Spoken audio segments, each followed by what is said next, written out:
టాలీవుడ్ ఇండస్ట్రీలో బడా ఫ్యామిలీగా గుర్తింపు తెచ్చుకుంది మంచి ఫ్యామిలీ.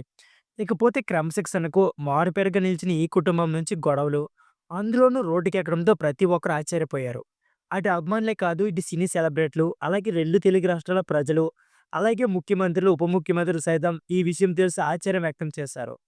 మంచు కుటుంబంలో అన్నదమ్ముల మధ్య ఎప్పటినుంచో గొడవలున్నాయి.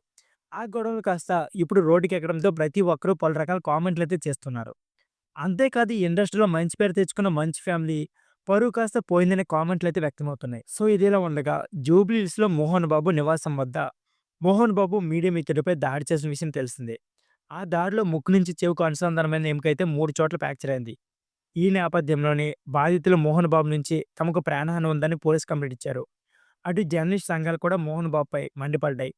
ఇక దీంతో జర్నలిస్ట్‌ని గాయపరిచిన నేపథ్యంలో సెక్షన్ 118 బిఎన్ఎస్ కింద కేసు నమోదు చేశారు.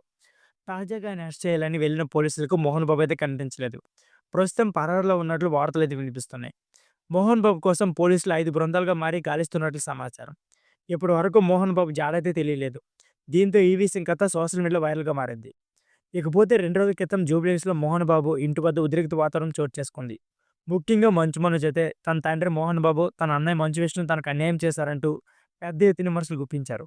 అంతేకాదు తన కుటుంబం నుంచి తనకు హాని ఉందని డీజీపీ, అలాగే డీజీని కలిసి ఇంటికి వస్తున్న నేపథ్యంలో మోహన్ బాబు ఇంటి వద్ద ఉన్న సెక్యూరిటీ వారిని లోపలికి అనుమతించలేదు. లోపల 7 నెలల పాప ఉందని బ్రతిమలాడినా కూడా ఒప్పుకోపోయేసరికి మంచు మనోజ్ కోపంతో గేట్లు బద్దలుకొట్టుకుని ఇంట్లోకి రావడం. ఆ సమయంలో మోహన్ బాబు కోపంతో ఊపోయి మోడీ మిత్రుడిపై విరుచుకుపడడం, రహితంగా దాడి చేశారు. ఈ విషయంపై పహాడీ సరీ పోలీస్ స్టేషన్‌లో మోహన్ బాబుపై కేసు నమోదైంది. ఇకపోతే మీడియా మిత్రులు మోహన్ బాబు వల్ల తమకు ప్రాణహాని ఉందని కంప్లెయింట్ ఇచ్చారు.